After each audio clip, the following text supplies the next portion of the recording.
لاس نیوی کړي د خوارانو د بیکور غریبانو سیلانی خیریه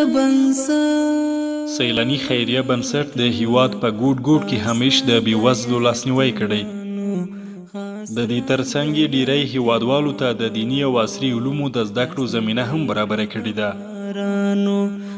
د پوهنتون د ډیرو محصلینو او مکتب د شاګردانو فیس یې په غاړه اخیستی او دوی ته د اوسېدو اسانتیاوې هم برابرې کړې دي. د دې لړۍ په جریان کې نن د کابل ولایت کمپنۍ په سیمه کې د ښځینه‌وو لپاره د حضرت بلال رضی الله عنه د مدرسې پرانیسته وکړه. په یاده مدرسه کې تر 80 زیاتې شاګردانې د 2 ښځینه او 1 نارینه استاد لخوا دیني او عصري زده کړې حاصلوي. د بنسټ لخوا د استادانو د معاش او د تعمیر د کرایې مصارف په غاړه واخیستل شول. په یاده پرانیست غونډه کې د خیریه بنسټ غړو په نوبت خبرې وکړې. د بنسټ یو غړي حیات الله اصولي د ښځو د تعلیم د اهمیت په باره کې وینا وکړه. ورپسې د بنسټ بل غړي عبدالله پهلوان هم د غونډې ګډونوالو ته د بنسټ د مالي تمویل او نورو برخو کې خبرې وکړې.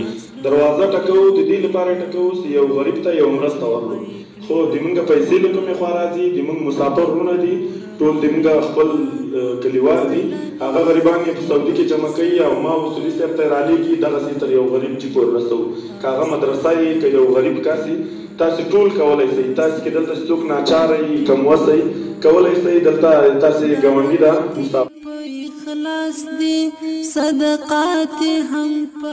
د غونډې په وروستیو کې دیني عالمانو د مدرسې محتمم او کلیوالو د بنسټ له ټولو غړو او کومک کوونکو مننه وکړه او د هغوی لپاره یې د خیر دعا وکړه.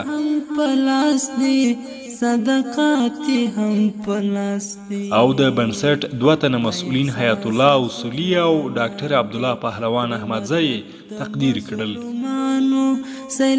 او د هغوی په سر یې لونګۍ کېښودې او ستاینلیکونه یې ورکړل. خاصره